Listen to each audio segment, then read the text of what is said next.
Oh, right, guys. So we are gonna be reacting to woke feminists support incestuous relationship. Damn, jump in.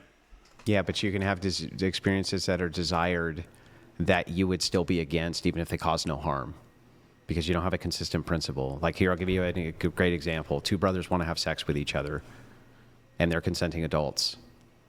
This is wrong due to what? If there's no power dynamic, I mean, I don't have a claim against incest. Wow. Really? Yeah. Wow. Other than it's just icky, but no. It's just a yucky. What about necrophilia?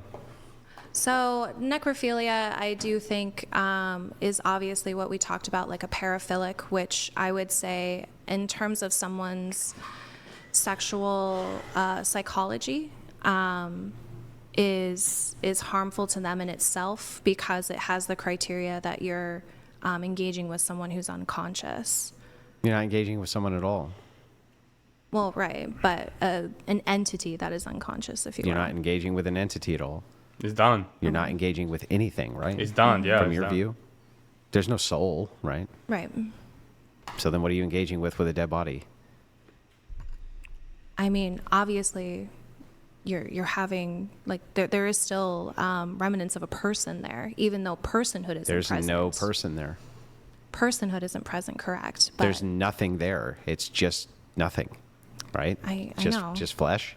I know, but just again, it's similar to someone if they were unconscious, right? No. No. Unconscious. You agree that's still a person. Dead. Correct. You agree it's not a person. Correct. So then, no, it's not But the I same mean, thing. in terms of the experience that you have as the assailant. Yeah. not the experience What if your of the- experience is that you fucking love this, and it's great? I think that's even if there is pleasure from it, it still is harmful for you. Prove it. What's the harm? Prove it. How do you demonstrate that's harmful if the person tells you it's not harming me? Again, when it, like the psychology, it's kind of similar. Like people always say, like serial killers are really happy, like unaliving and murdering people.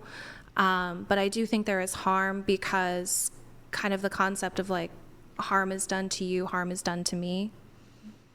Fucking, dude. It's over for you, Brian. There's no I think way. there are psychological profiles of someone's sexual identity that even if they like it, is still harmful to them. It is detrimental. Yeah, but you can't prove that. You just like it's just made up, right? So a person says, if a person's telling you I'm not harmed by this and I absolutely adore it, right? You can't demonstrate that they're harmed by it. I mean, there are specific ways I think you can through like, I mean, you can't like test for it, sure, as it's happening because of certain brain chemical reactions not being monitored. But I think, thank you. I think you would agree, like, to someone who is like cutting themselves, even though they're happy about it and they love it, they're still harming themselves. By your definition, actually, I'll just grant it. And by your definition, sure, we can literally see that there's cuts on the Right, arm. so I'm saying that what is How do going you on in the demonstrate- brain, you How- can't see. So then how do you know it's true that it's actually harming them?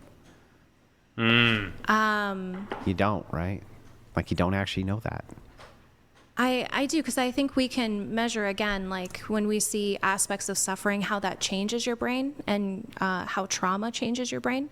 These are physiological occurrences that change your brain, which are harmful and negative. You can't demonstrate that a person who tells you they're happy as can be banging a dead body. I mean, I can't Like, that's see not their possi- brain, yeah, it's you're not right, but possible we to can see demonstrate that it. people who suffer or have severe trauma have different brain structures and They're not outcomes. suffering and have no trauma. They love doing this. It's their favorite. It's the chemical imbalance, right, in their brain, and they just love to do stuff like this, right?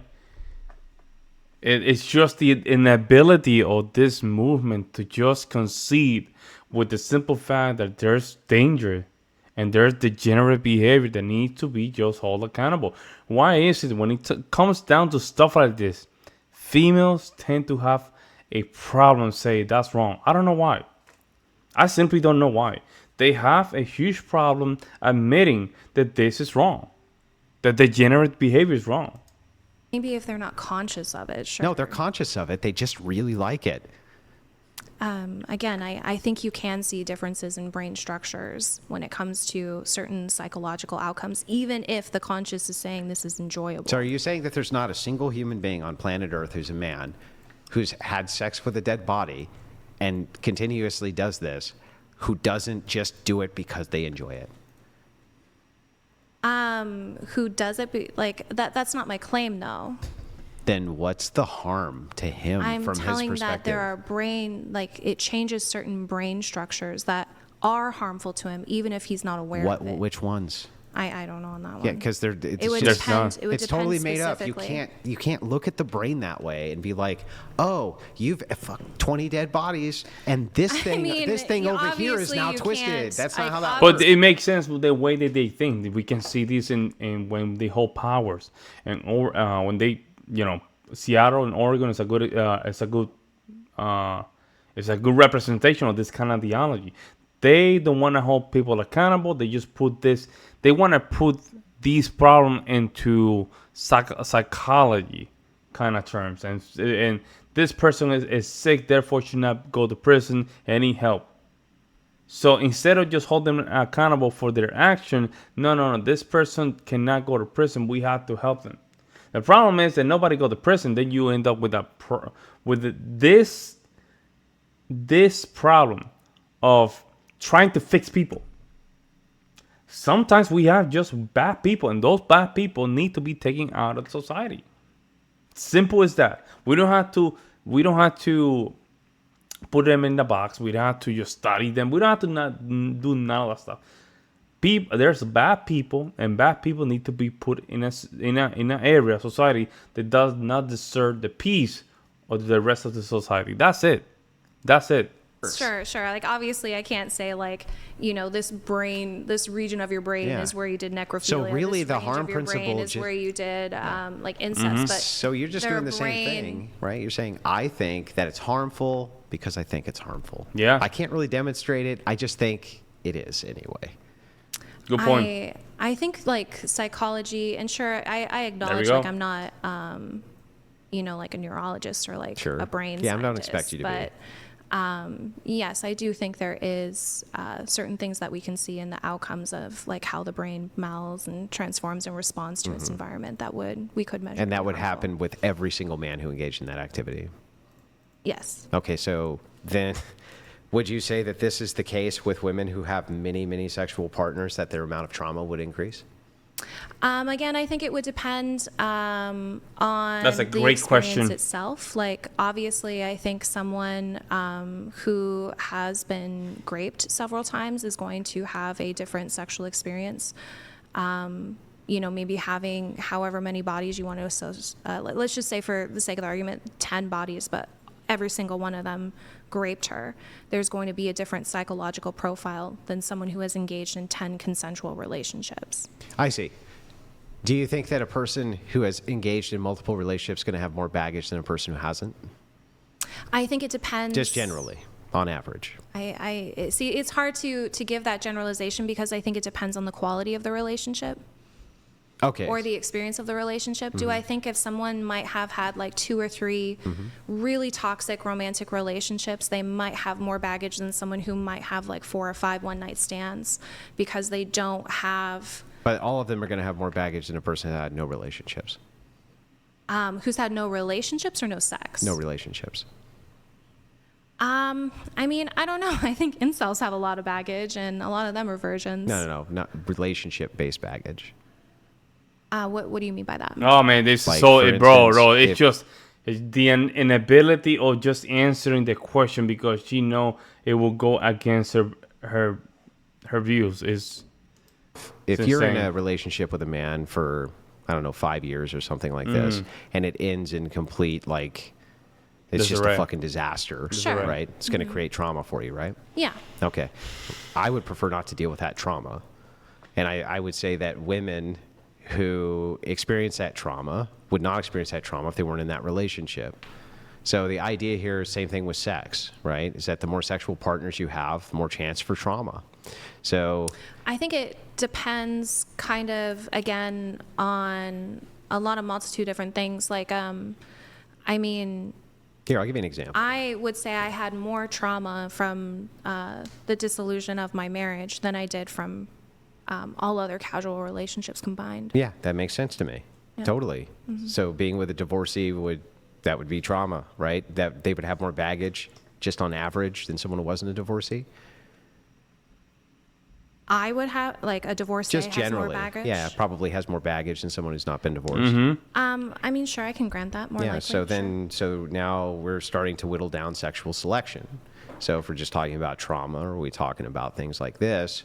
I would say that, for instance, is it okay for a man to have a preference not to be with a woman who was raped because he doesn't want to deal with her baggage?